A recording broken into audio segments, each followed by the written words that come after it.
চিরসুন্দর বসন্ত। কলমে সম্রাট দাস, জলপাইগুড়ি। আজ বসন্ত জাগ্রত দ্বারে। অতি শীতের তাণ্ডবে ভীত কুঞ্চিত দেহের কোষগুলো ফাগুন হাওয়ায় ফুরফুরে হয়ে উঠেছে। বঙ্গে আসছে সুদর্শন শ্যাম ও শ্যামলিমা। পুরাতন শীতের সাথে পাঞ্জা খেলে জিতেছে নব বসন্ত। তাই বিজয় কেতন নিয়ে ধীরে ধীরে প্রবেশ করেছে বঙ্গে।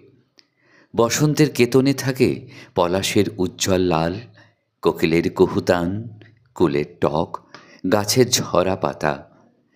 পাতায় ধুলোর প্রলেপ ও ধুলো ওড়ানো ব্যাকুল দ্বীপ্রহর। রঙের দেবতা সব রং ঢালছে বঙ্গে। শীতঘুমে যাওয়া প্রাণীগুলো নিচ্ছে নবশ্বাস। কয়েকটি পিঁপড়ে বেরিয়ে পড়েছে খাবারের সন্ধানে। ইতিহাসের পুরনো শীতকে মনে রেখে আজও কিছু বৃক্ষ রুক্ষ শুষ্ক কঠোর। আবার অনেক বৃক্ষ সময়ের সাথে সাথে নিজেদের পুরনো পত্রগুলি ঝরিয়ে অঙ্কুরিত করেছে নবপত্র, নবমুকুল।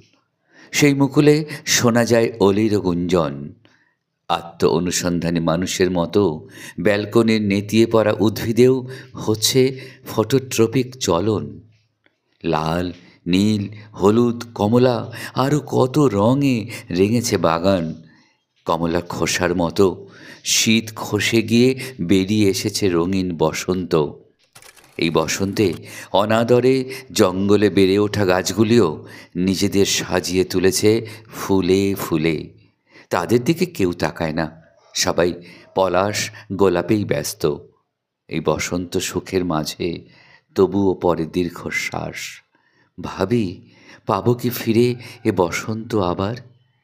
পৃথিবীর বার্ষিক গতির মতো বসন্ত ফিরে আসে প্রতিবার, কিন্তু থাকি না আমি। হ্যাঁ, সব বসন্তে থাকা হয় না আমার, কিন্তু বসন্ত ফিরে আসে প্রতিবার, প্রতিবার, প্রতিবার।